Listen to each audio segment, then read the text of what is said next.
অন্য ধর্মের একজন আলেমের আস্তানার পাশ দিয়ে যায়, যাওয়ার সময় ডাক দিলেন, ও পাদ্রী, ও আলেম, এইদিকে আসো। ফাশরাফা, পাদ্রী হযরত ওমর ফারুকের দিকে যখন রওনা করলেন, ফাজআলা ইয়ানজুরু ইলাইহি ওয়া জাআলা ইয়াবকি।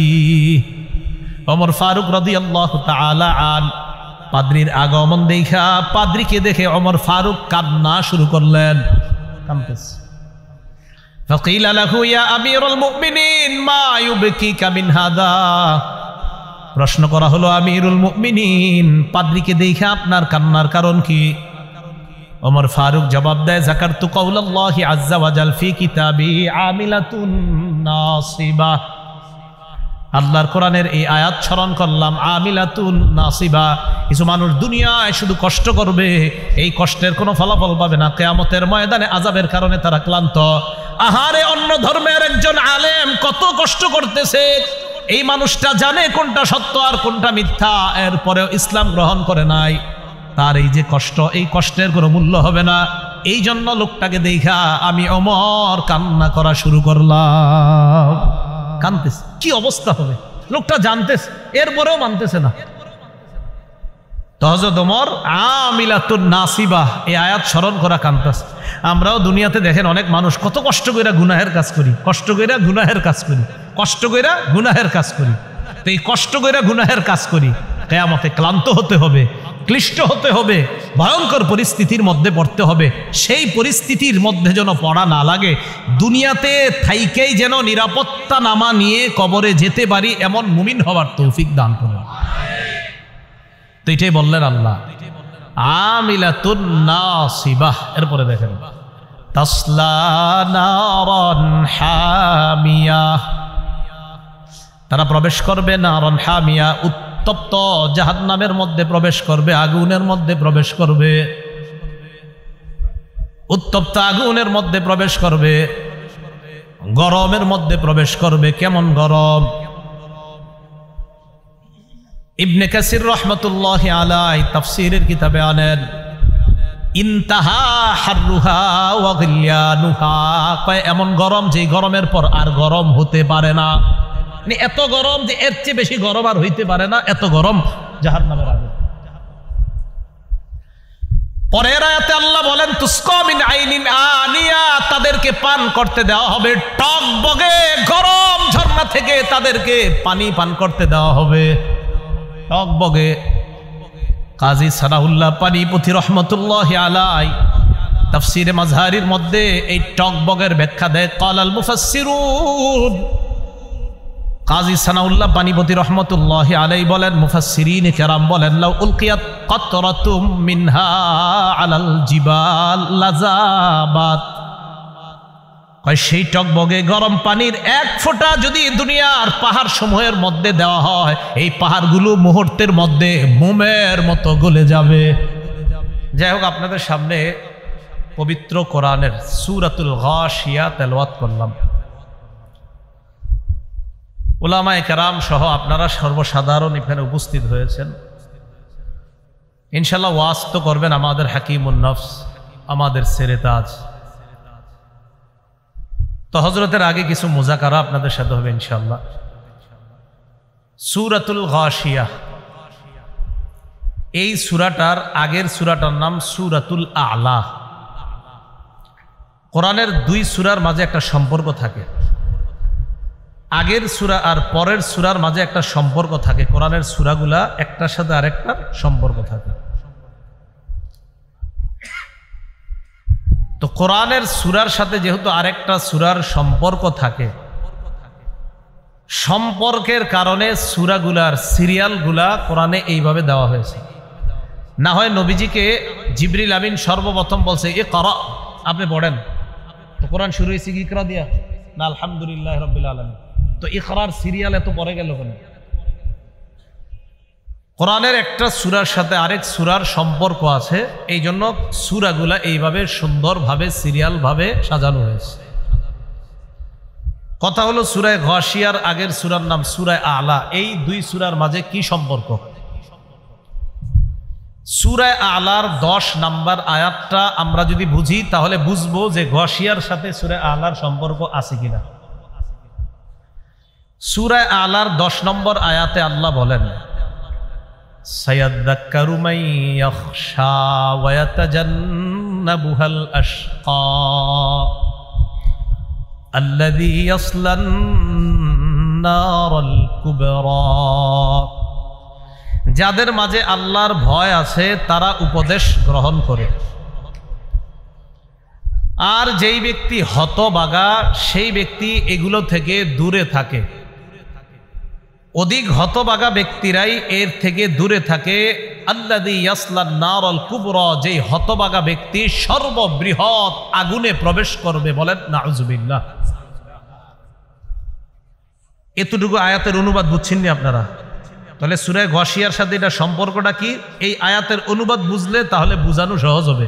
আবার বুঝেন, সূরা গাশিয়ার আগের সূরা হলো সূরা আলা। তো আমাদের আলোচনা হলো, আমি যেহেতু গাশিয়া সূরাটা আলোচনা করব আপনাদের সামনে, গাশিয়ার সাথে আগের সূরার কি সম্পর্ক? তো সূরা আলার 10 নম্বর আয়াতে আল্লাহ বলেন, যাদের মাঝে আল্লাহর ভয় আছে তারা উপদেশ গ্রহণ করে, আর হতভাগারা উপদেশ গ্রহণ করে না, কারণ তারা প্রবেশ করবে জাহান্নামে। একটু অনুবাদ বাংলাটা বুঝছেন নি? আচ্ছা, এতটুকু যদি বুঝে থাকেন তাহলে আমার সহজ বাংলা বুঝেন। এই আয়াতের মধ্যে আল্লাহ সংক্ষেপে আমাদেরকে 4টা বিষয়ের দিকে ইঙ্গিত করেছেন। বলেন কয়টা বিষয়? 1 নাম্বার ইমানদার, মানে সায়াযাক্কারু মান ইয়াখশা দ্বারা আল্লাহ ইঙ্গিত করেছেন ইমানদার। ওয়া সায়ুজান্নাবুহাল আশকা, যার মাঝে আল্লাহর ভয় আছে সে উপদেশ গ্রহণ করবে, এর দ্বারা আল্লাহ ইঙ্গিত করেছেন ইমানদার। আর যে হতভাগা সে উপদেশ গ্রহণ করবে না, এর দ্বারা আল্লাহ ইঙ্গিত করেছেন বেঈমান। কয়টা হলো? 2টা। আল্লাযী ইয়াসলান নারাল কুবরা, হতভাগা বেঈমান প্রবেশ করবে জাহান্নামে। তো হতভাগা বেঈমান যদি জাহান্নামে প্রবেশ করে, ইমানদার প্রবেশ করবে কই? জান্নাতে। তাহলে দেখেন 4টা বিষয়, ইমানদার, বেঈমান, জান্নাত, জাহান্নাম। এই দেখেন, ইমানদার, বেঈমান, জান্নাত, জাহান্নাম। সংক্ষেপে আল্লাহ বুঝাইতে চায় ইমানদারের ঠিকানা জান্নাত, বেঈমানের ঠিকানা জাহান্নাম। একটু বুঝছেন? তাহলে বলেন তো, আল্লাহ সূরা আলায় ইমানদার আর বেঈমান, জান্নাত আর জাহান্নামের বর্ণনা কি বিস্তারিত দিয়েছেন না সংক্ষেপে? মজার ব্যাপার হলো, পরের সূরা যেটা আপনাদের সামনে তেলাওয়াত করলাম, সূরা গাশিয়া, এই সূরার মধ্যে আল্লাহ বিস্তারিত আলোচনা করছেন। তাহলে আগের সূরায় সংক্ষেপে আর পরের সূরায়, তাহলে সম্পর্ক আসেনি দুইটার মাঝে। এটা হলো এই 2 সূরার সম্পর্ক। তা আশা করি আপনারা আলেম ছাড়া অন্য যারা আছেন, ওলামায়ে কেরাম তো সহজে বুঝবে, অন্যরা সহজে আশা করি বুঝছেন। যে এক কথায় বুঝবেন, সূরা আলায় ইমানদার, বেঈমান, জান্নাত, জাহান্নাম, এই 4টি বিষয়ে আল্লাহ সংক্ষেপে আলোচনা করেছেন। আর সূরা গাশিয়ার মধ্যে ইমানদার, বেঈমান, জান্নাত, জাহান্নামের আলোচনা আল্লাহ বিস্তারিত করেছেন। এতটুকু বুঝে থাকলে এবার সূরা গাশিয়ায় আমরা ঢুকি। আল্লাহ বলেন, হাল আতাকা হাদিসুল গাশিয়া। এই সূরার নাম সূরাতুল গাশিয়া। নাসাই শরীফের 1424 নম্বর হাদিস। এই হাদিসের বর্ণনাকারী নু'মান ইবনে বাশীর রাদিয়াল্লাহু তাআলা আন, তিনি বলেন, আনিন নু'মান ইবনে বাশীর রাদিয়াল্লাহু তাআলা আনহুমা قال أن رسول الله صلى الله عليه وسلم كان يقرأ في صلاة الجمعة بسبح اسم ربك الأعلى وهل أتاك حديث الغاشية। নবীজির সাহাবী নু'মান ইবনে বাশীর রাদিয়াল্লাহু তাআলা আনহু তিনি বর্ণনা করেন, রাসূলুল্লাহ সাল্লাল্লাহু আলাইহি সাল্লাম জুমার নামাজে প্রথম রাকাতে সূরা আ'লা, সাব্বিহিসমা রাব্বিকাল আ'লা, এই সূরাটা তেলাওয়াত করতেন। আর দ্বিতীয় রাকাতে হাল আতাকা হাদিসুল গাশিয়া, এই সূরাটা তেলাওয়াত করতেন। তাহলে বলেন তো, জুমার নামাজে প্রথম রাকাতে কোন সূরা? সাব্বিহিসমা রাব্বিকাল আ'লা। আর দ্বিতীয় রাকাতে হাল আতাকা হাদিসুল গাশিয়া। আবু দাউদ শরীফের বর্ণনা। ও এই হাদিসের আরেকটা অংশ বাকি আছে। ওয়ারুব্বামা ইজতামাআল ঈদ ওয়াল জুমুআ ফায়াকরাউ বিহিমা ফীহিমা জামিআ। কখনো যদি এমন হতো যে ঈদের দিনটা হইছে শুক্রবারে, তো শুক্রবারে যদি ঈদের দিন হয়, বলেন তো শুক্রবার দিন জামাতে আমরা যদি ঈদের দিন হয় তো ঈদের নামাজ জামাতে কয় রাকাত পড়ি? এরপরে জুমার নামাজও কয় রাকাত? জুমার নামাজে প্রথম রাকাতে রাসূল কোন সূরা পড়তেন? সূরা আলা। দ্বিতীয় রাকাতে গাশিয়া। তো রাসূলুল্লাহ সাল্লাল্লাহু আলাইহি সাল্লাম ঈদের নামাজেও প্রথম রাকাতে সূরা আলা পড়তেন, দ্বিতীয় রাকাতে সূরা গাশিয়া পড়তেন। তাহলে জুমার নামাজে প্রথম রাকাতে সূরা আলা, দ্বিতীয় রাকাতে সূরা গাশিয়া। ঈদের নামাজেও প্রথম রাকাতে সূরা আলা, দ্বিতীয় রাকাতে সূরা গাশিয়া। মজার ব্যাপার, কখনো যদি শুক্রবার দিন ঈদের নামাজ হয়, নবীজি ঈদের নামাজ পড়াইতেন প্রথম রাকাতে সূরা আলা, দ্বিতীয় রাকাতে গাশিয়া দিয়া। আবার শুক্রবার দিন জুমার নামাজেও প্রথম রাকাতে আলা পড়তেন, দ্বিতীয় রাকাতে গাশিয়া পড়তেন। তাহলে ঈদের নামাজ যেই দুই সূরা দিয়ে পড়াইতেন, ওই দিনেই যদি জুমার নামাজ হইতো, নবীজি জুমার নামাজেও এই দুই সূরা তেলাওয়াত করতেন। মাঝে মাঝে রাসূলুল্লাহ সাল্লাল্লাহু আলাইহি সাল্লাম জুমার নামাজের প্রথম রাকাতে সূরাতুল জুমুআ তেলাওয়াত করতেন, আর দ্বিতীয় রাকাতে হাল আতাকা হাদিসুল গাশিয়া, মানে যেটা বললাম এটা তেলাওয়াত করতেন মাঝে মাঝে। দলিল আবু দাউদ শরীফের বর্ণনা 1123 নম্বর হাদিস।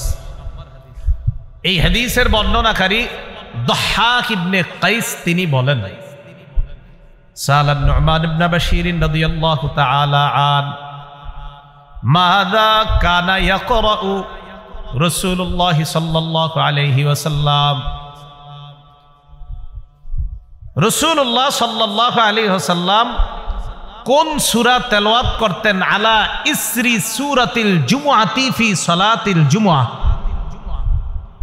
দহহাক ইবনে কাইস নু'মান ইবনে বাশীর রাদিয়াল্লাহু তাআলা আনহুকে প্রশ্ন করলেন যে নবীজি জুমার নামাজে সূরা জুমআ প্রথম রাকাতে তেলাওয়াত করার পর দ্বিতীয় রাকাতে কোন সূরা পড়তেন?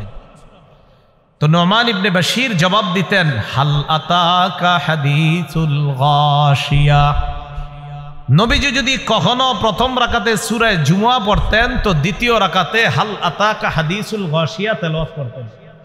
টোটাল আমরা বুঝতে পারলাম সূরা গাশিয়া নবীজি পড়তেন। কখনো প্রথম রাকাতে সূরা আলা, দ্বিতীয় রাকাতে গাশিয়া। আবার কখনো প্রথম রাকাতে সূরা জুমআ, দ্বিতীয় রাকাতে গাশিয়া।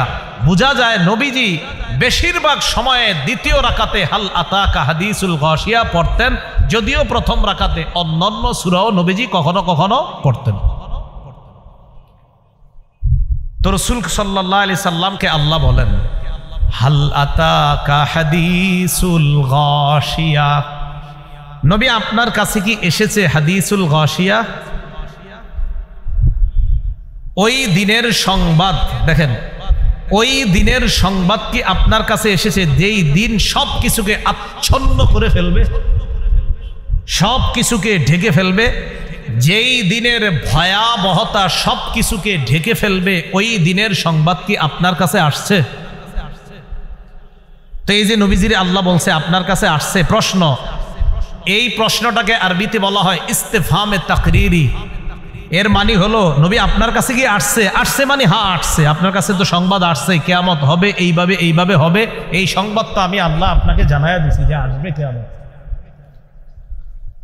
মাররা রাসূলুল্লাহ সাল্লাল্লাহু আলাইহি ওয়াসাল্লাম আলা ইমরাআতিন তাকরাউ হাল আতাকা হাদিসুল গাশিয়া। নবীজি একদিন এক মহিলার পাশ দিয়ে অতিক্রম করলেন, যেই মহিলা তেলাওয়াত করতেছিলেন হাল আতাকা হাদিসুল গাশিয়া। আপনার কাছে কি ওই দিনের সংবাদ এসেছে যেই দিন সব কিছুকে আচ্ছন্ন করে দিবে? ওই দিনের সংবাদ কি এসেছে? নবীজি সাল্লাল্লাহু আলাইহি সাল্লাম মহিলার তেলাওয়াত শুইনা ফাকামা ইয়াস্তামিউ, দাঁড়িয়ে কান পেতে মনোযোগ সহকারে মহিলার তেলাওয়াত শুনতে লাগলেন। সুম্মা ইয়াকুলু, এরপর নবী বলতে লাগলেন, নাম জাআনি, হ্যাঁ হ্যাঁ আমার কাছে ওই দিনের সংবাদ এসেছে। সুবহানাল্লাহ, মানে মহিলা পড়তেছে হাল আতাকা, আপনার কাছে কি এসেছে? তো নবীজি মহিলার তেলাওয়াত শুনে কয় হ্যাঁ আমার কাছে এসেছে। এখন আসেন গাশিয়া মানে কি? গাশিয়া হলো ইসমুম মিন আসমাই ইয়াউমিল কিয়ামা, কিয়ামতের দিনের অনেকগুলা নাম, এই নামের একটা নাম গাশিয়া। বুঝে থাকলে বলেন, কিয়ামত দিবসের নাম একটা না অনেকগুলা?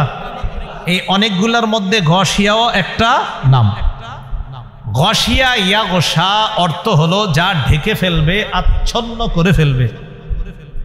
যেমন সূরা ইব্রাহিমের 49-50 নম্বর আয়াতে আল্লাহ বলেন, ওয়াতারাল মুজরিমিনা ইয়াওমাইযিম মুকাররানিনা ফিল আসফাদ।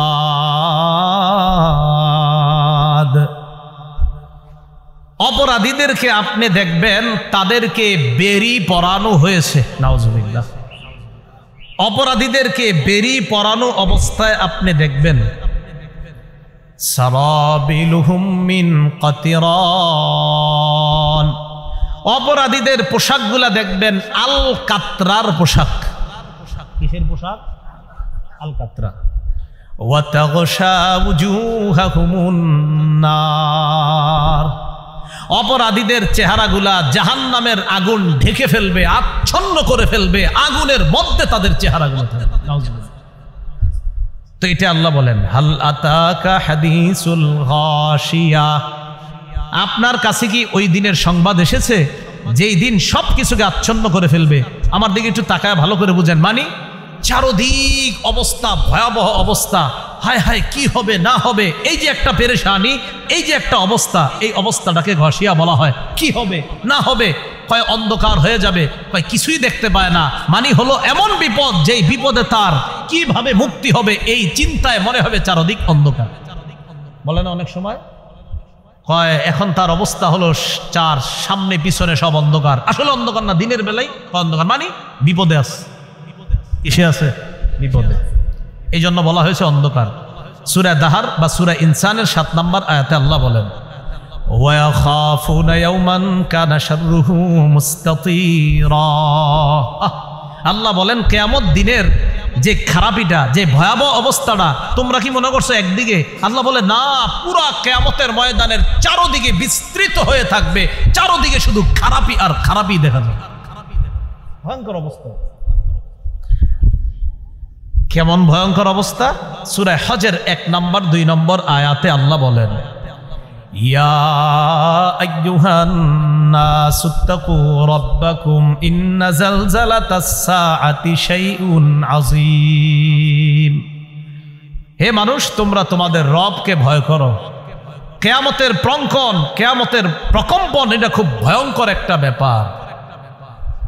তো আল্লাহ বলেন কেমন ভয়ঙ্কর?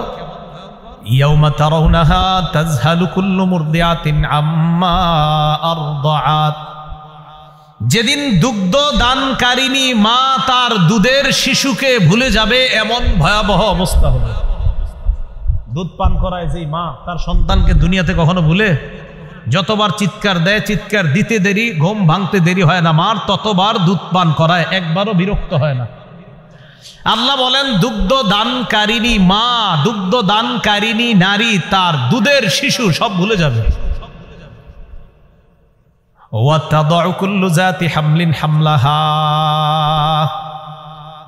গর্ভধারিণী নারী তার গর্ভস্থিত সন্তানকে এই ভয়াবহতা দেখা এমনি প্রসব করে ফেলবে। দাত্রী মা ওই সন্তান বের করতে হবে না, সিজারের প্রয়োজন হবে না, ভয়াবহ অবস্থা দেখেই সন্তান প্রসব হয়ে যাবে। আল্লাহ হেফাজত করেন।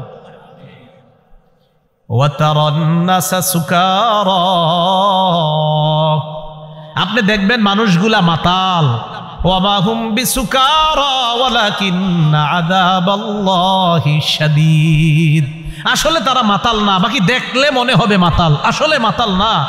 আসল কি জানেন নবী? আল্লাহর আযাবটাই ভয়ঙ্কর। এই ভয়াবহতায় মানুষগুলারে দেখলে মাতাল মনে হবে, কিন্তু তারা মাতাল না। আল্লাহ আমাদের সকলকে কিয়ামতের ওই বিভীষিকাময় মুহূর্ত থেকে হেফাজত করে আরশের ছায়ায় যেন আল্লাহ আমাদেরকে জায়গা দিয়ে দেন। তো আল্লাহ বলেন, হাল আতাকা হাদিসুল গাশিয়া, নবী আপনার কাছে কি এসেছে ওই দিনের সংবাদ, যেই দিন সব কিছুকে আচ্ছন্ন করে ফেলবে? এখন আসেন পরের আয়াত, বুজুহু ইয়াউমাইযিন খাশিআ।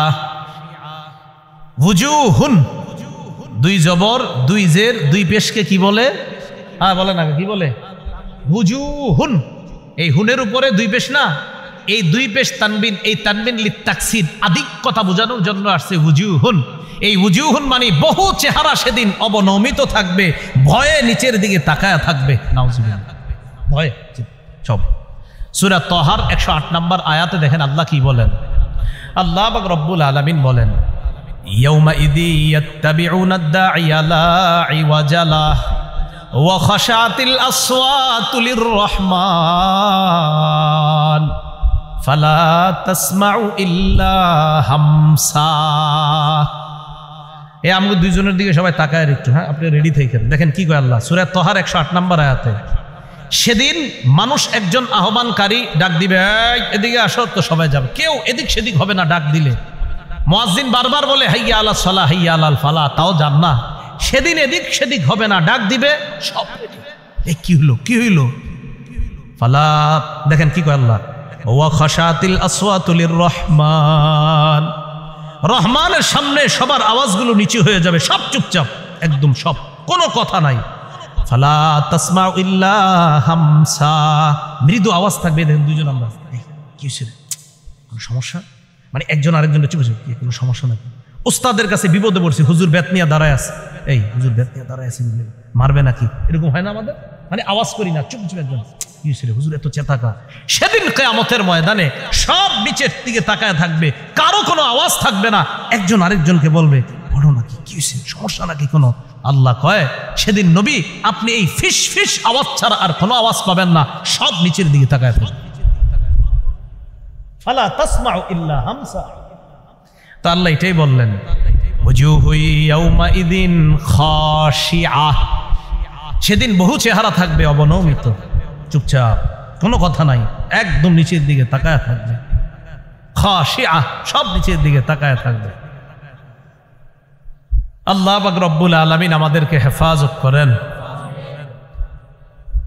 আমিলাতুন নাসিবা, আমিলা বিপর্যস্ত, নাসিবা ক্লান্ত।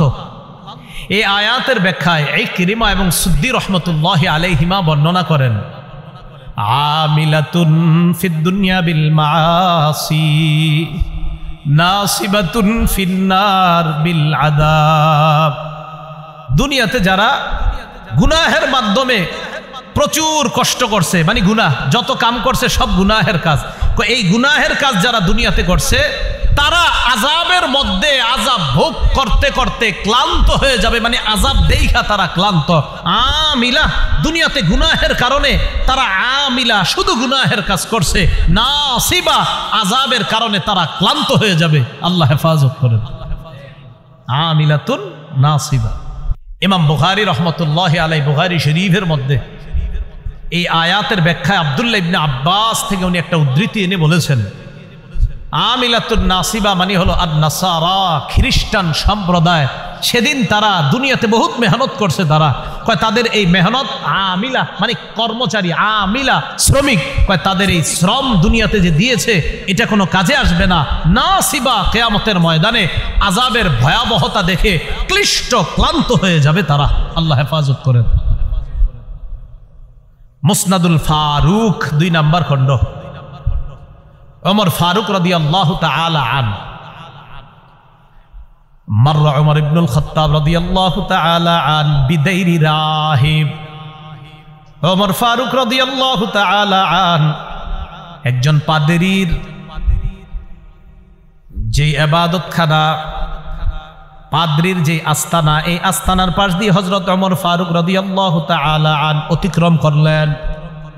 তো পাদ্রী মুসলমান না, তো পাদ্রীর ঘরের পাশ দিয়ে অতিক্রম করলেন। পাদ্রী মুসলমান না কিন্তু আলেম, মানে আপনার অন্য ধর্মের আলেম, মানে পাদ্রী জানে কোনটা জান্নাত কোনটা জাহান্নাম, পাদ্রী জানে যে ইসলাম ধর্ম সঠিক। ওমর ফারুক ওই পাদ্রীর আস্তানার পাশ দিয়ে যাওয়ার সময় ফাকালা লাহু ইয়া রাহিব ইয়া রাহিব, ডাক দিলেন, ও পাদ্রী, ও পাদ্রী। এই পাদ্রী বলে ডাক দিলেন। ওমর ফারুক অন্য ধর্মের একজন আলেমের আস্তানার পাশ দিয়ে যাওয়ার সময় ডাক দিলেন, ও পাদ্রী, ও আলেম, এইদিকে আসো। ফাশরাফা, পাদ্রী হযরত ওমর ফারুকের দিকে যখন রওনা করলেন, ফাজআলা ইয়ানজুরু ইলাইহি ওয়া জাআলা ইয়াবকি।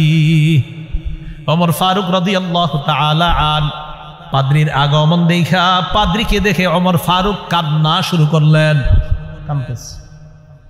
ফাকিলা লাহু ইয়া আমিরুল মুমিনিন মা ইউবকিকা মিন হাদা। প্রশ্ন করা হলো, আমিরুল মুমিনিন, পাদ্রীকে দেখে আপনার কান্নার কারণ কি? ওমর ফারুক জবাব দেয়, যাকারতু কাউলাল্লাহি আযজা ওয়া জাল ফি কিতাবি আমিলাতুন নাসিবা। আল্লাহর কোরআনের এই আয়াত স্মরণ করলাম, আমিলাতুন নাসিবা, কিছু মানুষ দুনিয়ায় শুধু কষ্ট করবে, এই কষ্টের কোনো ফলাফল পাবে না, কিয়ামতের ময়দানে আযাবের কারণে তারা ক্লান্ত। আহারে, অন্য ধর্মের একজন আলেম কত কষ্ট করতেছে, এই মানুষটা জানে কোনটা সত্য আর কোনটা মিথ্যা, এরপরেও ইসলাম গ্রহণ করে নাই। তার এই যে কষ্ট, এই কষ্টের কোনো মূল্য হবে না। এই জন্য লোকটাকে দেখা আমি ওমর কান্না করা শুরু করলাম। কানতেছে, কি অবস্থা হবে? লোকটা জানতেছে, এরপরেও মানতেছে না। তো হযরত ওমর আমিলাতুন নাসিবা এই আয়াত স্মরণ করা কানতেছে। আমরাও দুনিয়াতে দেখেন অনেক মানুষ কত কষ্ট কইরা গুনাহের কাজ করি, কষ্ট কইরা গুনাহের কাজ করি, কষ্ট কইরা গুনাহের কাজ করি। তো এই কষ্ট কইরা গুনাহের কাজ করি, কিয়ামতে ক্লান্ত হতে হবে, ক্লিষ্ট হতে হবে, ভয়ঙ্কর পরিস্থিতির মধ্যে পড়তে হবে। সেই পরিস্থিতির মধ্যে যেন পড়া না লাগে, দুনিয়াতে থাইকেই যেন নিরাপত্তা নামা নিয়ে কবরে যেতে পারি, এমন মুমিন হওয়ার তৌফিক দান করুন। তো এটাই বললেন আল্লাহ, আমিলাতুন নাসিবাহ। এরপরে দেখেন, তাসলা নারান হামিয়া, তারা প্রবেশ করবে নারান হামিয়া, উত্তপ্ত জাহান্নামের মধ্যে প্রবেশ করবে, আগুনের মধ্যে প্রবেশ করবে, উত্তপ্ত আগুনের মধ্যে প্রবেশ করবে, গরমের মধ্যে প্রবেশ করবে। কেমন গরম? ইবনে কাসির রাহমাতুল্লাহি আলাইহি তাফসীরের কিতাবে আনেন, ইনতাহা হাররুহা ওয়া গিলয়ানুহা, কয় এমন গরম যে গরমের পর আর গরম হতে পারে না। মানে এত গরম যে এর চেয়ে বেশি গরম আর হইতে পারে না, এত গরম জাহান্নামের আগুন। পরের আয়াতে আল্লাহ বলেন, তুসকা মিন আইনিন আনিয়া, তাদেরকে পান করতে দেওয়া হবে টকবগে গরম ঝর্ণা থেকে, তাদেরকে পানি পান করতে দেওয়া হবে টকবগে। কাজী সানাউল্লাহ পানিপথী রাহমাতুল্লাহি আলাইহি তাফসীরে মাজহারির মধ্যে এই টকবগের ব্যাখ্যা দেয়, ক্বালাল মুফাসসিরুন। কাজী সানাউল্লাহ পানিপথী রহমতুল্লাহি আলাইহি বলেন, মুফাসসিরিন কেরাম বলেন, লাউ উলকিয়াত কাতরাতুম মিনহা আলাল জিবাল লাযাবাত, কয় সেই টকবগে গরম পানির এক ফোঁটা যদি দুনিয়ার পাহাড় সমূহের মধ্যে দেওয়া হয়, এই পাহাড়গুলো মুহূর্তের মধ্যে মোমের মতো গলে যাবে। একটা পাহাড় না, সব পাহাড়, দুনিয়া সব পাহাড়ের মধ্যে যদি আপনার সেই টকবগে গরম পানির এক ফোঁটা দেওয়া হয়, সব গলে শেষ হয়ে যাবে মোমের মতো। বাঁচেন, সবাই বেঁচে যান। আমি আমার টেনশনে আছি, সবাই সবার টেনশন করেন, কেমনে বাঁচা যায় সেখান থেকে। এক ফোঁটায় যদি পাহাড় সব মোমের মতো গলে যায়, ভাইও বিশ্বাস করেন পারা যাবে না। এই চিন্তায় করেন না যে হুজুর কি সমস্যা কি, কিছুদিন জাহান্নামে থাইকা পরে জান্নাতে, না না, এই চিন্তাও করেন না। তো আল্লাহ বলেন, আইনিন আনিয়া, তুসকা মিন আইনিন আনিয়া, এমন গরম যেই গরম যদি দুনিয়ার মধ্যে এক ফোঁটা দেওয়া হয়, লাযাবাত, সব মোমের মতো গলে যাবে। পরে দেখেন কি কয়, লাইসা লাহুম তাআমুন ইল্লা মিন দরি', সেখানে তাদেরকে খাদ্য দেওয়া হবে না, দরি' নামক খাদ্য দেওয়া হবে, আর কোনো খাদ্য দেওয়া হবে না, ভালো কোনো খাদ্য, দরি' জাতীয় খাদ্য দেওয়া হবে। বলেন দরি', বলেন কি খাদ্যের নাম? এই দরি' কি খাদ্য? এটা তাফসীরের কিতাবে আসছে। দরি নামক খাদ্যটা হলো আব্দুল্লাহ ইবনে আব্বাসের বর্ণনা, শাজারুম মিন নার, জাহান্নামের একটা গাছ, এই গাছটাকে বলা হয় দরি'। সাঈদ ইবনে জুবায়েরের বর্ণনা, জাক্কুম আছে একটা কাঁটাযুক্ত গাছ জাহান্নামে, এই জাক্কুম আর দরি একই। তিনি বলেন জাক্কুম হলো গাছ, আর গাছের মধ্যে যেগুলা ধরবে এগুলাই হলো দরি'। কাজী সানাউল্লাহ পানিপথী রহমতুল্লাহি আলাইহি একটা বর্ণনা আনছেন, যেই বর্ণনাটা জালালউদ্দিন সুয়ুতি রহমতুল্লাহি আলাই আদ-দুররুল মানসুরের মধ্যে আনছেন। এই বর্ণনার মধ্যে বর্ণনাকারী আব্দুল্লাহ ইবনে আব্বাস রাদিয়াল্লাহু তাআলা আনহুমার বর্ণনা, তিনি বলেন দরি নামক খাদ্যটা কেমন খাদ্য জানো? কয় আমাররু মিনাস সাবির, কয় পৃথিবীর যত তিতা আছে এই সবচেয়ে তিতার চাইতেও আরো তিতা হলো দরি নামক খাদ্যটা। ওয়া আনতানু মিনাল জিফা, কয় লাশ পচে যাওয়ার পর যে গন্ধ হয় এর চাইতেও আরো দুর্গন্ধ হবে এই ফলটা।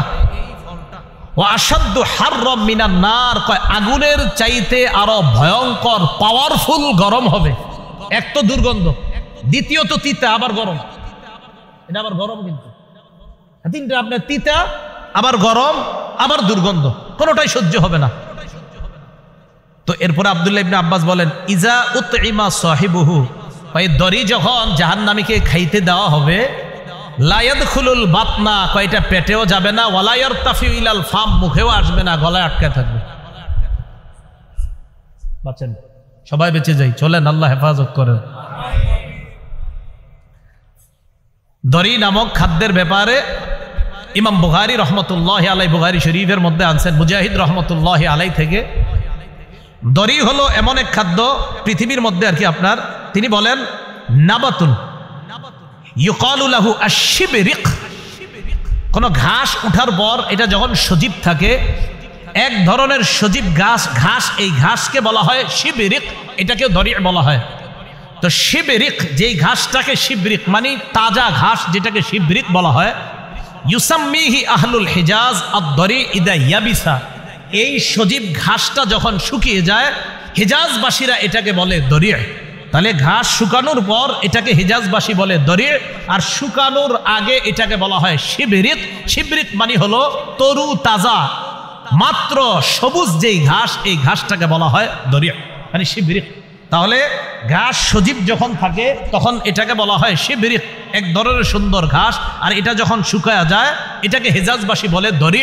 আর জাহান্নামে যে দরি নামক খাদ্য, এটার ভয়ঙ্কর তিনটা বৈশিষ্ট্য হলো, 1 নাম্বার সবচেয়ে তিতা, 2 নাম্বার সবচেয়ে গরম, 3 নাম্বার সবচেয়ে দুর্গন্ধযুক্ত। আল্লাহ হেফাজত করুন। তিরমিজি শরীফের 2586 নম্বর হাদিসের বর্ণনা,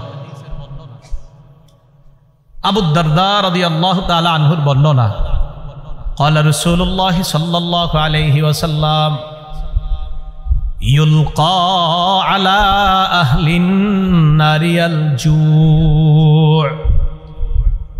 রাসূলুল্লাহ সাল্লাল্লাহু আলাইহি ওয়াসাল্লাম বলেন জাহান্নামীদেরকে আযাব দেওয়া হবে, বিভিন্ন ধরনের আযাবের মধ্যে একটা আযাব হলো ক্ষুধার আযাব। ক্ষুধার আযাব, ক্ষুধা কিসের আযাব? রমজানে 22 বছর বয়স ছিল, ডাক দেয় না আম্মা, কেন? বাচ্চা মানুষ, কি মানুষ, এই জন্য রোজা রাখায় না, বোঝা যাবে সেখানে। ইউলকা আলা আহলিন নারি আল জু', জাহান্নামীদেরকে বিভিন্ন আযাবের সাথে ক্ষুধার আযাব দেওয়া হবে। ফায়াদিলু মা হুম মিনাল আযাব, অন্যান্য আযাবের সাথে ক্ষুধার আযাব তারা ভোগ করবে। ক্ষুধার আযাব ভোগ করতে করতে এক পর্যায়ে ফায়াস্তাগিসুনা, জাহান্নামীরা বলবে খাদ্য দাও, খাদ্য দাও, আর ক্ষুধার যন্ত্রণা সহ্য করতে পারি না। ফায়ুগাসুনা বিতআমিন মিন দরি, তাদেরকে ওই দরি নামক খাদ্যটা দেওয়া হবে। দরি নামক ভয়ঙ্কর 3টা বৈশিষ্ট্য সম্পন্ন খাদ্য দেওয়া হবে। দরি নামক খাদ্য দেওয়ার পর এই খাদ্য যখন তাদেরকে দেওয়া হবে, খাদ্যটা যখন তারা খাবে, খাদ্য খাওয়ার পর তাদের অবস্থা এত ভয়ঙ্কর হবে, এই খাদ্য যখন তারা নিবে, নেওয়ার পর তারা ভয়ঙ্কর বিপদের মধ্যে পড়বে। আর তারা দেখবে এটা পেটের মধ্যেও যায় না, মুখের মধ্যেও আসে না। ফায়াস্তাগিসুনা বিতআম, এবার তারা আবার খাদ্য তালাশ করবে। এবার তাদেরকে দেওয়া হবে ফায়ুরফাউ ইলাইহিমুল হাবিব বিল কালালি বিল হাদিদ। দরি নামক খাদ্য দেওয়ার পর যখন তারা এই খাদ্যটা খেতে পারবে না, আবার তারা খাদ্য চাইবে, চাওয়ার পর ফায়ুগাসুনা বিতআমিন জি গুসসা, এমন খাদ্য দেওয়া হবে যেই খাদ্য গলার মধ্যে আটকায়া যায়। কোরআনে গুসসা শব্দ এমন খাদ্য যেই খাদ্য গলার মধ্যে আটকা যায়, গলার মধ্যে খাদ্য আটকানোর পর ফায়াজকুরুনা আন্নাহুম ইউজিজুনাল গুসাসা ফিদ দুনিয়া বিশরাবি। এবার তাদের মনে পড়বে দুনিয়ায় আমাদের গলার মধ্যে কিছু আটকাইলে আমরা কি জানি করতাম, কি করতাম? পানি খাইতাম। দুনিয়াতে কিছু আটকাইলে কি খাইতাম? তো তখন যখন আপনার ওই দড়ি নামক খাদ্য আর কাঁটাযুক্ত খাদ্য গলায় আটকাবে, তখন তাদের মনে পড়বে আচ্ছা আমরা না দুনিয়াতে কিছু আটকাইলে পানি খাইতাম। তো এটা মনে পড়বে। তখন মনে পড়ার পর ফায়াস্তাগিসুনা বিশরাব, পানি চাইবে। কি চাইবে? পানি চাওয়ার পর ফায়ুগাসুনা ফায়ুরফাউ ইলাইহিমুল হামিম বিল কালালিবিল হাদিদ, তাদেরকে পানি দেওয়া হবে, ওই পানির মধ্যে লোহার কাঁটা থাকবে। পানিতে আবার লোহার কাঁটা। এই লোহার কাঁটাযুক্ত পানি যখন তাদেরকে দেওয়া হবে, ফাইদা দানাত মিন উজুহিহিম, এই লোহার কাঁটাযুক্ত পানিগুলা যখন মুখের সামনে নেওয়া হবে, এত গরম পানি, পানির গরমে সাওয়াত উজুহাহুম, পানি পান করবে না, পান করার আগে শুধু গরমে ওই গরমটা তাদের চেহারা জ্বালায়া দিবে। ওয়াকাত্তাত মা ফি বুতুনিহিম, পান করার আগে পেটের নারী বুড়িগুলা সব ঝলসে দিবে। পানি পান করার আগে গরমেই তাদের এই অবস্থা হবে, পেটের নারী বুড়িগুলা ঝলসে দিবে। ফায়াকুলুনা, এক পর্যায়ে একে অপরকে বলবে উদউ খাজানাতা জাহান্নাম, জাহান্নামের প্রহরীদেরকে ডাক দাও, জাহান্নামের রক্ষীদেরকে ডাক দাও। জাহান্নামের রক্ষী ফেরেশতারা বলবে বলো কি বলবা? বলবে আর সহ্য করতে পারি না। রক্ষীরা বলবে আলাম তাকু তাতিকুম রুসুলুকুম বিল বাইয়িনাত, রসুলরা কি তোমাদের কাছে দাওয়াত নিয়ে আসে নাই? তারা বলবে বালা এসেছে, তো গ্রহণ কেন করো নাই? এবার তারা বলবে প্রহরীদেরকে ডাক দিয়ে লাভ নাই, উদউ মালিকা, জাহান্নামের দারোগা মালিককে ডাক দাও। নাদাউ ইয়া মালিকুল ইয়াকদি আলাইনা রাব্বুক, জাহান্নামের দারোগা মালিককে ডাক দিবে, ডাক দিয়ে বলবে ও মালিক, আল্লাহরে বলো আল্লাহ যেন আমাদেরকে মৃত্যু দিয়ে দেয়। জাহান্নামের দারোগা মালিককে যখন তারা ডাক দিবে, মালিক তাদের ডাকে সাড়া দিবে। ইমাম আমাশ বলেন নুব্বিতু আন্না বাইনা দুআইহিম ওয়া বাইনা ইজাবাতি মালিকিন ইয়াহুম আলফাআম, মালিক তাদের ডাকে সাড়া দিবে 1000 বছর পর।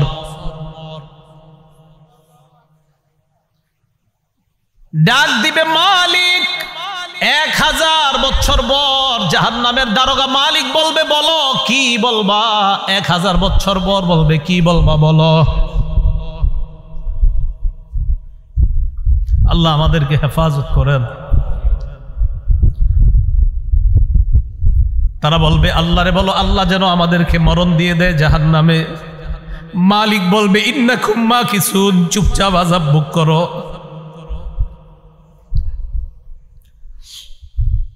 এবার তারা বলবে জাহান্নামীর প্রহরীদেরকে ডাক দিয়ে লাভ হয় নাই, মালিককেও ডাক দিয়ে লাভ হয় নাই। উদউ রাব্বাকুম ইখাফফিফ আন্না ইয়াওমান মিনাল আযাব, রবকে ডাক দাও, রব আমাদের আযাব হালকা করে দিবে। কেন না রবের চাইতে দয়ালু আর কেউ না। এবার তারা ডাক দিবে আল্লাহকে। আল্লাহকে ডাক দেওয়ার পর তারা বলবে, সূরা মুমিনুনের মধ্যে আল্লাহ বলেন রব্বানা গলাবাত আলাইনা শিকওয়াতুনা, তারা ডাক দিয়ে বলবে আল্লাহ আমাদের হতভাগ্য, আমাদের দুর্ভাগ্য আমাদের উপর বিজয় লাভ করছে। দুর্ভাগ্যদের অন্তর্ভুক্ত হওয়া যাবে না। আপনি জানেন না এই আয়াতটা আমি কতবার তেলাওয়াত করি, যখন সামনে আসে আমার এই আয়াত, কি অবস্থাটা হবে। জাহান্নামীরা বলবে আল্লাহ আমাদের দুর্ভাগ্য, আমরা দুর্ভাগা হওয়ার কারণে আজকে আমাদের উপর, আমাদের এই দুর্ভাগা হওয়াটা আমাদের উপর বিজয় লাভ করছে। দুনিয়াতে আপনার কথা শুনি নাই। ওয়া কুন্না কওমান দাল্লিন, আল্লাহ আমরা ছিলাম পথভ্রষ্ট সম্প্রদায়। রব্বানা আখরিজনা মিনহা, আল্লাহ আমাদেরকে বের করে দেন না এখান থেকে। ফাইন উদনা ফাইন্না যালিমুন, আল্লাহ একবার বের করে দেখেন, আমরা যদি আর খারাপ কাজ করি আমরা জালেম, আমরা আর খারাপ কাজ করব না। এই কথা বলার পর আল্লাহ যেই জবাবটা দিবেন, আল্লাহ বলবেন ইখসাউ ফিহা ওয়ালা তুকাল্লিমুন, আল্লাহ বলবে লাঞ্ছিত অবস্থায় জাহান্নামে থাক, কোনো কথা বলবি না।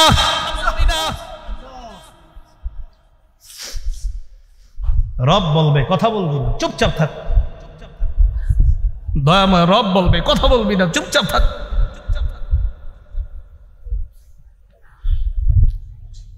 আমি তোমাদেরকে কি সতর্ক করি নাই? আপনারা জানেন যে ফেরেশতারা এটা বলছেন আল্লাহ যখন বলবে লাঞ্ছিত অবস্থায় চুপচাপ কোনো কথা বলবি না। বহুত পেরেশানির মধ্যে পড়ে যায় আয়াত যখন পড়ি, রব যখন বলবে কোনো কথা নাই, কি অবস্থা হবে। তাই বলছিলাম দুনিয়া থেকে নিরাপত্তা নামা নিয়ে যাওয়া, নিরাপত্তা নামা যদি নিয়ে না যাইতে পারি ঠকে গেলাম, হতভাগা হয়ে গেলাম। আল্লাহ সকলকে সৌভাগ্যবানদের কাতারে শামিল হওয়ার তৌফিক দান করেন। তো আল্লাহ বলবে ইখসাউ ফিহা ওয়ালা তুকাল্লিমুন, কথা বলবা না, থাকো। তো বলছিলাম ওই যে দরিহ, এই দরিহ নামক খাদ্য দেওয়ার পর এরপরে দেওয়া হবে কাঁটাযুক্ত খাদ্য, গুচ্ছ জাতীয় খাদ্য। গলা আটকানোর পর বলবে পানি দাও, তো পানি দিবে, পান করবে কি চেহারার সামনে নীতি, চেহারা ঝলসে যাবে, পেটের সব ঝলসে যাবে। তখন তারা ফেরেশতা ডাক দিবে, জাহান্নামের প্রহরী ডাক দিবে, মালিককে ডাক দিবে, আল্লাহকে ডাক দিবে। সবাই তো একটা একটা বলবে, প্রহরীরা বলবে রসুল আসে নাই, আর মালিক বলবে 1000 বছর পর চুপচাপ আযাব ভোগ করো, তাও তো একটু কথা বলবে। আল্লাহ কি বলবে দেখেন, লাঞ্ছিত অবস্থায় থাকো, কোনো কথা নাই, থাকো। রব যদি বলে কথা নাই তখন তো শেষ। তো বলছিলাম দরিহ লা ইউসমিনু ওয়ালা ইউগনি মিন জু', কয় দরি নামক খাদ্যটা কেমন জানো, এটা পুষ্টিও যোগায় না, ক্ষুধাও নিবারণ করে না। আচ্ছা আমরা খাদ্য খাই কেন বলেন তো? হয়তো পুষ্টি বাড়ার জন্য, না হয় যেন ক্ষুধা নিবারণ হয়। আল্লাহ বলে লা ইউসমিনু, দরি নামক খাদ্য পুষ্টিও যোগাবে না, ক্ষুধাও নিবারণ করবে না। কিছু মনে করবেন না, পৃথিবীর একটা খাদ্য আছে যেই খাদ্যটা অ্যাভেলেবল মানুষ খায়, যেটা তার পুষ্টিও যোগায় না, ক্ষুধাও নিবারণ করে না। হুজুর কি এটা? মাশাআল্লাহ, ধূমপান। কি পান? ধূমপান। এটা পুষ্টিও যোগায় না, ক্ষুধাও নিবারণ করে না। বুঝা যায় দুনিয়ার ধূমপান জাহান্নামের দড়ির সাথে অনেকটা মিলে যায়। কি জি? জোরে কর না জি। সবাই শোনা এখন শুনতে হবে তো। আপনাদের মুসল্লি যারা আছে এগুলোর দিকেও তাকায় বলেন কি ঠিক আছে? দড়ি যেটা পুষ্টিও যোগায় না, ক্ষুধাও নিবারণ করে না। তো আমি কিন্তু বলছি না, আপনারাই বলছেন, আমি কিন্তু প্রথমে বলি না এই ধূমপান, আপনারাই বললেন এই খাদ্যটা কি, এটা পুষ্টিও যোগায় না, ক্ষুধাও নিবারণ করে না। তো আপনারা এবার মিলান এটার সাথে কোনটা মিলে। এরপরেও যদি কেউ ধূমপান করে কি করা, আল্লাহ হেফাজত করেন। তাহলে দড়ি নামক খাদ্য পুষ্টিও যোগায় না, ক্ষুধাও নিবারণ করে না। তো আমরা দেখছি যে এটার সাথে একটা খাদ্যের মিল আছে। আর আমি মাঝে মাঝে অবাক হই, ধূমপানের প্যাকেটের মধ্যে লেখা থাকে ধূমপান মৃত্যু ঘটায়, লেখা আছে, মনে করেন লেখা আছে মৃত্যু ঘটায়, মানে আমি দেখতেছি লেখা মৃত্যু ঘটায়, এরপরেও টান দিতেছি, মানে কি? আল্লাহ আমাদের সকলকে এই দুনিয়াতে থাকতেই আমি আপনি সহ আমরা সবাই যেন একদম কবর থেকেই নিরাপদ হয়ে যেন আমরা কিয়ামতের মাঠে গিয়ে রহমতের চাদরে ঢেকে যেন আল্লাহ আমাদেরকে পুলসিরাত পার করে দেয়। আমিন। তাহলে এতক্ষণ জানলাম আমরা এমন কিছু চেহারা, যেই চেহারাগুলা নিচে থাকবে, যেই চেহারাগুলার ভয়ঙ্কর অবস্থা হবে, জাহান্নামে যাবে, এরকম এরকম হবে। এবার আল্লাহ কি বলে দেখেন, কিছু চেহারা থাকবে নেয়ামতে পরিপূর্ণ। আলহামদুলিল্লাহ, আল্লাহ আপনি আমাদেরকে ওই চেহারাওয়ালা বানায়া দেন। লিসাইহা রাদিয়া, আগের চেহারাওয়ালাদেরকেও আল্লাহ বলছে দুনিয়ার মধ্যে তারা গুনাহের কাজ করছে, কষ্ট করার কারণে কিয়ামতের ময়দানে তারা ক্লান্ত। এবার কি বলে দেখেন, লিসাইহা, তারা দুনিয়ার মধ্যে আখিরাতের কর্ম করার চেষ্টা করছে, এই চেষ্টা করার কারণে রাদিয়া, কিয়ামতের ময়দানে তারা সন্তুষ্ট হয়ে যাবে। তাহলে আগের দল দুনিয়াতে খারাপ কর্ম করার কারণে ক্লান্ত, আর পরের দল দুনিয়াতে কর্ম করছে, কষ্ট করছে, বাকি তারা সন্তুষ্ট। তাহলে আগের দল কিয়ামতে ক্লান্ত, অসন্তুষ্ট, আর পরের দল লিসাইহা, দুনিয়াতে কর্ম করেছে, কষ্ট করেছে, বৃষ্টিতে ছাতা মাথায় দিয়ে পানি এদিকে লেগেছে সেদিকে লেগেছে, মসজিদে কষ্ট করে গিয়েছে। তাহলে ওরাও কষ্ট করেছে, তারাও কষ্ট করেছে। আল্লাহ বলে রাদিয়া, দ্বিতীয় শ্রেণীর কষ্ট যারা করেছে, কিয়ামতের ময়দানে এই চেহারাগুলা দেখলেই বুঝবা তারা সন্তুষ্ট। আর কি, ফি জান্নাতিন আলিয়া, তারা থাকবে নিরাপদ জান্নাতে, শান্তির জান্নাতে, চিরস্থায়ী চির সুখের জান্নাতে থাকবে, আলিশান জান্নাতের মধ্যে থাকবে। আচ্ছা, আমরা যারা এখানে বসা, আমাদের যদি দেখা সাক্ষাৎটা জান্নাতে হয়, মজা কি কম হবে না বেশি? তো আমরা ভালো হয়ে যাই, চলেন সবাই, কি বলেন?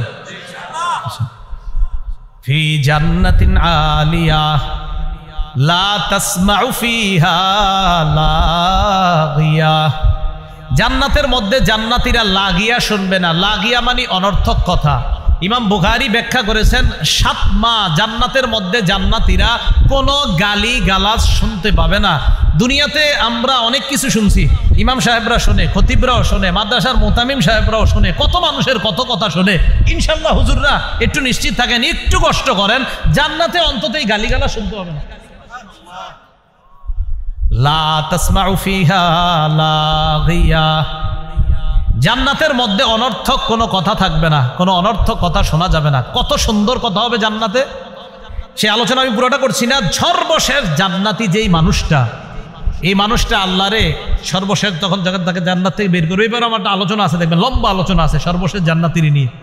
তো ও যখন সর্বশেষ স্টেজে আল্লাহরে বলবে, আল্লাহ ওই যে একটা গাছ দেখা যাইতেছে, এটার কাছে আমারে নিয়ে যান, এরপরে আমি আপনার কাছে আর কিছু চাইবো না। বুখারী তো আছে, মুসলিম শরীফে লম্বা হাদিস। আল্লাহকে তুমি বারবার কইতেছো আর কিছু চাইবা না, তোমারে এক গাছের নিচে যাই, আবার তুমি আরেকটা চাও, আবার আরেকটার নিচে নেই, আবার আরেকটা চাও, এখন এটার নিচে গেল তোমারে যদি নিয়ে যাই তুমি কিছু চাইবা না? মাবুদ এটাই শেষ, আর কিছু চাবো না। তো আল্লাহ তারে নিয়ে গেছে কোথায়? জান্নাতের একদম দরজার সামনে একটা গাছ। এই গাছটা এত সুন্দর, এত নেয়ামতে পরিপূর্ণ যে আগে যতগুলা নেয়ামত আল্লাহ তারে পার করছে, ওটার কাছে আগের গুলা কিছুই না। তো সেখানে গেছে, ওয়াদা করছে আর কিছু যাবো না। যাওয়ার পর অপেক্ষা করতেছে, হঠাৎ দেখে তার কানে জান্নাতীদের আওয়াজ আসতেছে। কি আসতেছে? সূরা গশিয়া কি বলছে? জান্নাতে কোনো কি থাকবে না, গালিগালাজ থাকবে না। ওই ব্যক্তি জান্নাতীদের আওয়াজ শোনার পর বললে, এত সুন্দর আওয়াজ কিসের? আল্লাহ আমারে একটু ওই আওয়াজ যারা করতেছে তাদের কাছে নিয়ে যান। তাহলে আওয়াজ কত সুন্দর হবে, কারণ তারে তো আল্লাহ একের পর এক নিয়ামত দিতেছে। তাহলে তার আওয়াজটা কত সুন্দর, নিয়ামতে পরিপূর্ণ আওয়াজ। মানে আমি চিন্তা করি হাদিসে যে জান্নাতীদের আওয়াজটাও কত চমৎকার হবে। ওই ব্যক্তিরা আল্লাহ বলবে, আরে দেখ ঠিক আছে, 10 দুনিয়ার সমপরিমাণ এই যে আওয়াজ, যত সুন্দর ফুলের বাগান, ফলের বাগান, এই জাতীয় 10 দুনিয়ার সমপরিমাণ একটা বাগানের মালিক তোমাকে বানায় দিলাম।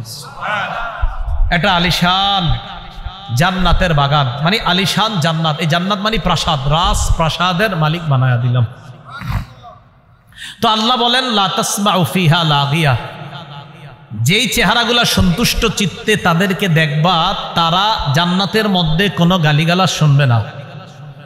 লা তাসমাউ ফিহা লাগিয়া ফিহা আইনুন জারিয়া, সেখানে তাদের জন্য থাকবে প্রবাহমান ঝর্ণা, যেই ঝর্ণা থেকে দুধের নহর প্রবাহিত হবে, মধুর নহর প্রবাহিত হবে। হাদিসের মধ্যে আসছে, রাসূল বলেন, তুফাজ্জারু আনহারুল জান্নাহ মিন তাহতি তিলাল আও মিন তাহতি জিবালিল মিসকি, কয় মেশক আম্বর থেকে জান্নাতের নহরগুলা জান্নাতীদের বালাখানার নিচ দিয়ে প্রবাহিত হবে। কক্সবাজার দেখলে মন চায়নি মাঝে মাঝে, টাকা পয়সা তো কম, মন চায় কিন্তু আপনাদের সবার, কিন্তু যে হুজুর ওই জায়গায় গেলে গুনাহ হয়, কেমনে যাবো? এ যায় না, দরকার নেই। জান্নাতে যখন যাবেন একবার, আপনি এনে বসবেন, আপনার বিবি আর একটায় বৈশা, দুজন আনন্দ উল্লাস করবেন, আর দেখবেন নহর প্রবাহিত হচ্ছে। আমাদের আনন্দ তো সেখানে হবে, এখানে না, ইনশাআল্লাহ। তা আল্লাহ বলেন ফিহা আইনুন জারিয়া, প্রবাহমান ঝর্ণা থাকবে।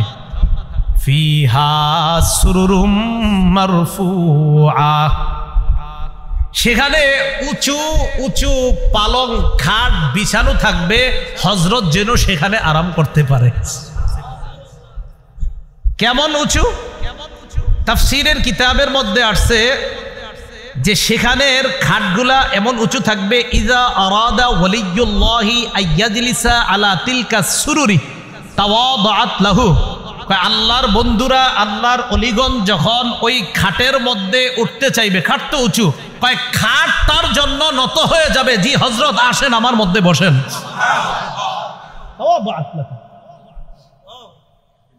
ফিহা সুরুরুম মারফুআতু ওয়া আকওয়াবুম মাওদুআ, তো খাটে বসবেন।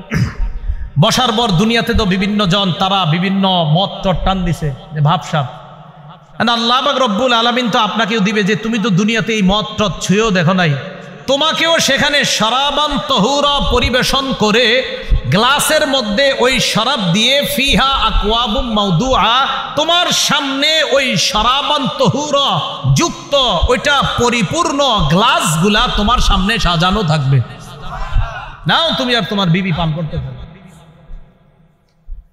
এজন্য বলছি একবার চলেন, কষ্টে কোনো মতে যাই, তাই গুনাহ করা যাবে না, ঠিক আছে না ইনশাআল্লাহ? গুনাহ আজকে থেকে ছেড়ে দেব ইনশাআল্লাহ। কালকে এই মুহূর্তে আমি যে কবরে থাকতে পারি, আপনি কবরে থাকতে পারেন, তো কি দরকার আছে, যেহেতু মরে যাবই, তো কষ্ট কোনো মতে গুনাহ থেকে বাঁচি, বাস গুনাহ থেকে বাইচা মরবো ইনশাআল্লাহ। ওয়া নামারিকু মাসফুফা, তো খাটে বসে রয়েছেন আপনি, আর সামনে আপনার গ্লাস টালাস দেওয়া, এখন আপনি শরাবান তহুরা পান করবেন, তো একটু হেলান দেওয়া তো দরকার। আল্লাহ বলে ওয়া নামারিকু মাসফুফা, আরে কোনটা হেলান দিবা? সারি সারি বালিশ বিছানো থাকবে।